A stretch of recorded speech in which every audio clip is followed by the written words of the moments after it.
One of the reasons why I love you is you have been a expert on the brain and a psychiatrist for 40 years, and you do not focus on what's wrong with us. You literally teach us how to bring out like more awesomeness through brain health. You call it elite brain training. What is that?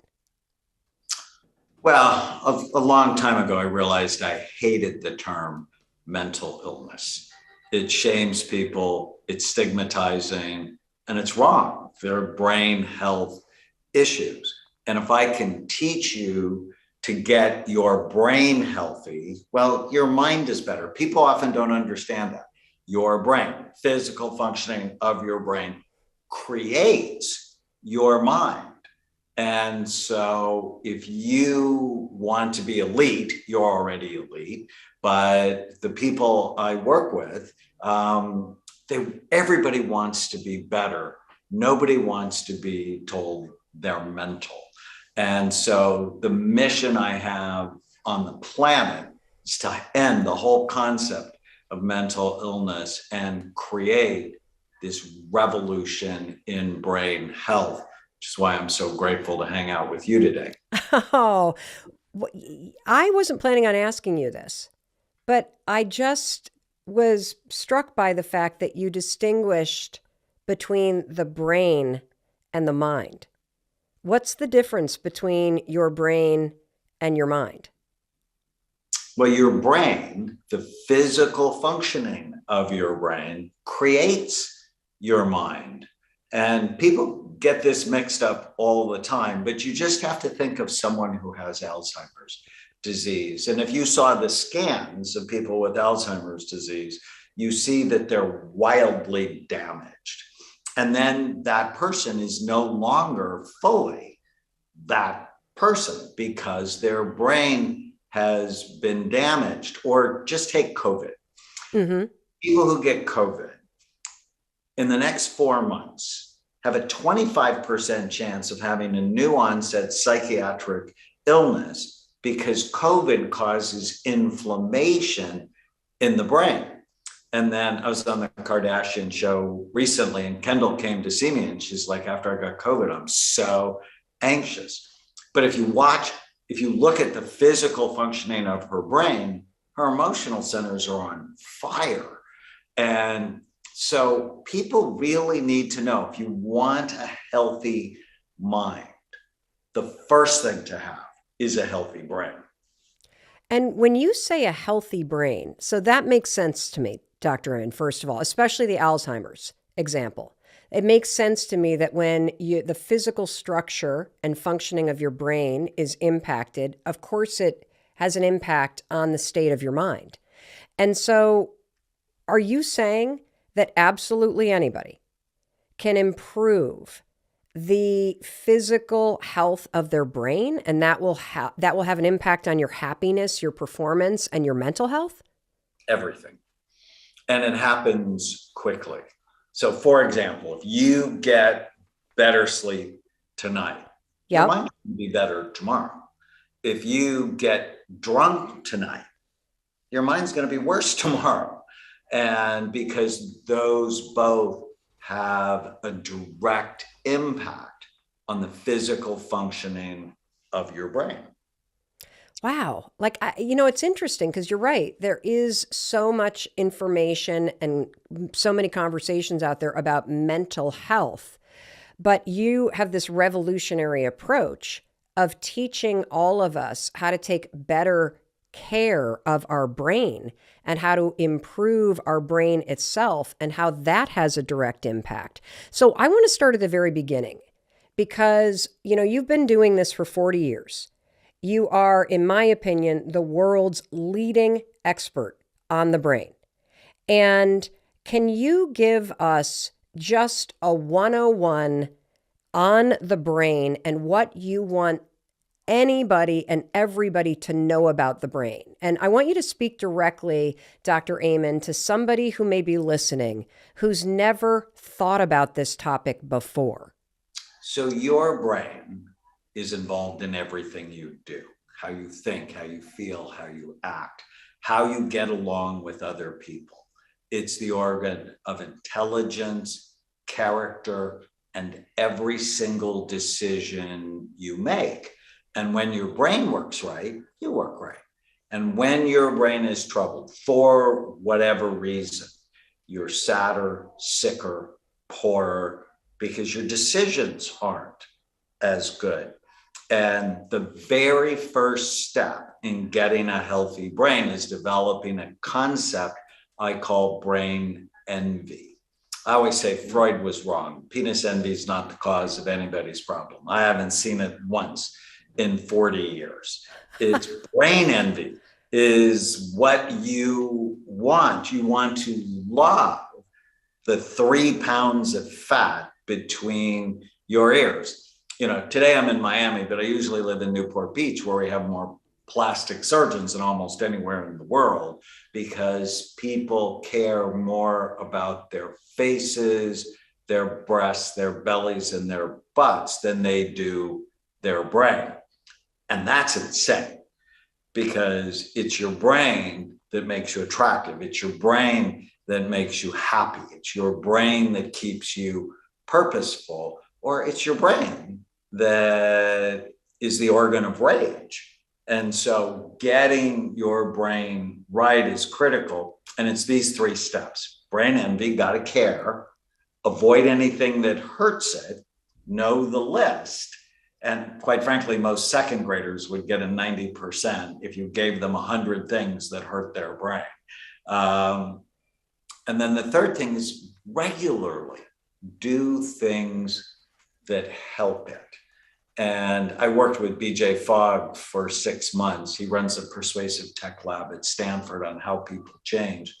And we develop tiny habits. You know, what's the smallest thing you can do today that will make the biggest difference? And the mother tiny habit is, whenever you go to do something today, ask yourself, takes 3 seconds. Ask yourself, is this good for my brain or bad for it? And if you can answer that with information and love of yourself, love of your family, love of your mission, you're going to just start making better decisions, because you care about the organ that makes you, you. Wow. All right, let me unpack this. So number 1, brain envy is this idea of actually caring about the health of your brain. And so do you recommend that you have somebody in mind that you envy? Like, clearly I envy you because you take incredible care of your brain. But is it just this concept that you just actually have to wake up and realize that what's in between your ears is the most important aspect of your health and wellness, period? Is that what you're saying? Yes.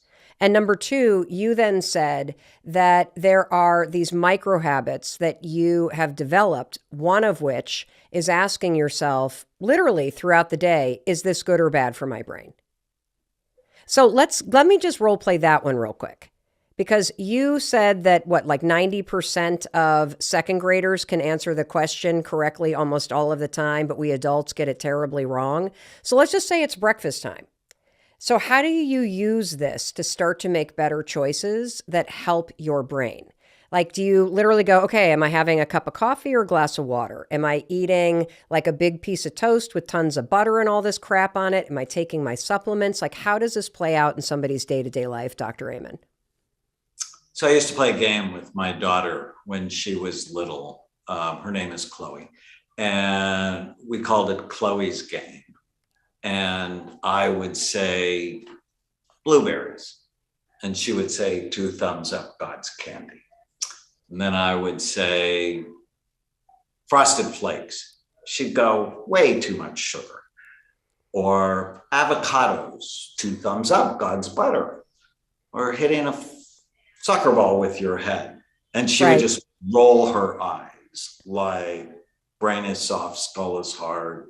That would be so stupid.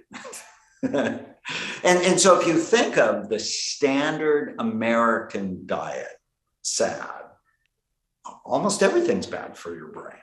From the toast in the morning, to the sugar cereals, to the donuts, to the pastries, to the coffee with sugar and milk in it. it's no, those things are not great for the health of your brain. But if you did intermittent fasting and you sort of skip breakfast, well, that's good for your brain. Why is that? Why is intermittent fasting good for the brain? Because it helps your brain clean up the trash that builds up from the day before. There's a term called autophagy, which is cells start to eat the extra trash that built up the day before. And so if you don't sleep, you don't have enough time for the cleaning crew to come and sort of clean up your brain. Intermittent fasting gives you a little bit more time to do that. So breakfast is marketing, and it's actually not essential. Now, for people who might have hypoglycemia or low blood sugar, then breakfast really is important. And kids who have ADD, for example, if they have protein in the morning, their medication lasts longer throughout the day. And when you and I were growing up, things like sausage and eggs were common for breakfast, where now, because everybody's on the run, it's sugar-laden cereals, juice. That was the only thing the second graders got wrong when I tested them. So I gave them a list of 20 things, and I'm like, good for your brain or bad for it. And the only thing they got wrong was orange juice, which they put in the good category, but it's clearly in the bad category, because when is it rational to have the sugar from 4 oranges? It's not rational. That's true. It makes a lot of sense. What are 3 micro habits that have the biggest impact on the health of your brain, other than asking yourself, is this good or bad for my brain? So I start every day with today is going to be a great day. Because once you get the physical functioning of your brain healthy, you then have to program it. And so I knew I was going to talk to you. It's the first thing that came up in my mind. So I start every day. And if you have children, it's really good to do this at breakfast, which is if you have breakfast. So why is today going to be a great day for you? Directing your mind, which for many people, because of evolution, they wake up in a negative state. It puts your brain in a positive state. And then my favorite of all the habits I do is when I go to bed at night, I say a prayer, and then I go, what went well today? And I go on a treasure hunt. And I actually start from the very moment I woke up, looking for what was right about the day. And I've done this now 7 or 8 years. And even the night my dad died about 2.5 years ago, and it was an awful, awful day. I did it because it was my habit, right? The brain is lazy. It does what you nudge it to do.